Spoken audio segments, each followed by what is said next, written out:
His name is Andrew Clarence Nelson. They called him AC.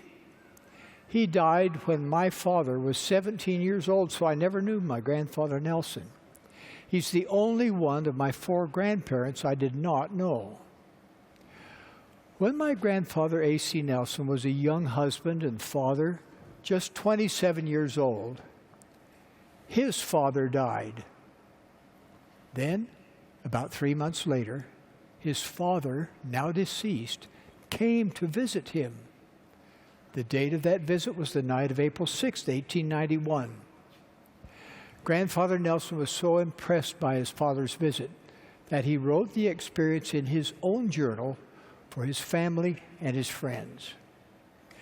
And thanks to your encouragement, I took his journal entry and created this document and made copies of this document for every member of the family.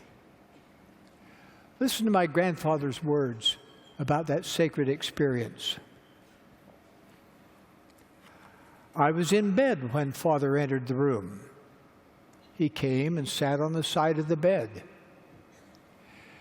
He said, "Well, my son, as I had a few spare minutes, I received permission to come and see you for a few minutes. I am feeling well, my son, and have had very much to do since I died." "What have you been doing since you died, Father?" "I've been traveling together with Apostle Erastus Snow ever since I died, that is, since 3 days after I died. I received my commission to preach the gospel. You cannot imagine, my son, how many spirits there are in the spirit world that have not yet received the gospel. But many are receiving it, and a great work is being accomplished. Many are anxiously looking forth to their friends who are still living to administer for them in the temples. I've been very busy in preaching the gospel of Jesus Christ." "Father, can you see us at all times, and do you know what we are doing?" "Oh, no, my son. I have something else to do. I cannot go when and where I please. There is just as much and much more order here in the spirit world than in the other world. I have been assigned work to do, and it must be performed. We intend to go to the temple and get sealed to you, Father, as soon as we can." "That, my son, is partly what I came to see you about. We will yet make a family and live throughout eternity." "Father, is it natural to die?" "It is just as natural to die as it is to be born, or for you to pass out of that door." And here he pointed at the door.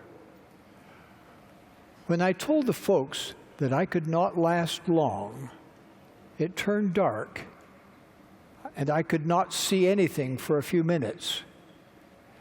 Then the first thing I could see was a number of spirits in the spirit world. The paper you gave me, my son, is dated wrong, but it makes no particular difference. Correct records are kept here.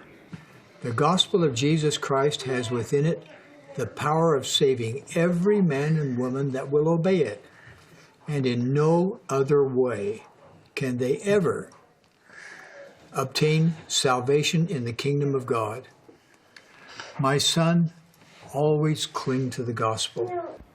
My grandfather's visit with his departed father happened 27 years before President Joseph F. Smith's vision of the redemption of the dead, dated 1918.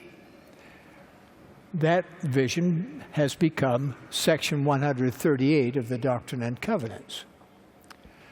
From President Smith's experience, he taught that the faithful elders continue doing missionary work after they depart from this mortal life.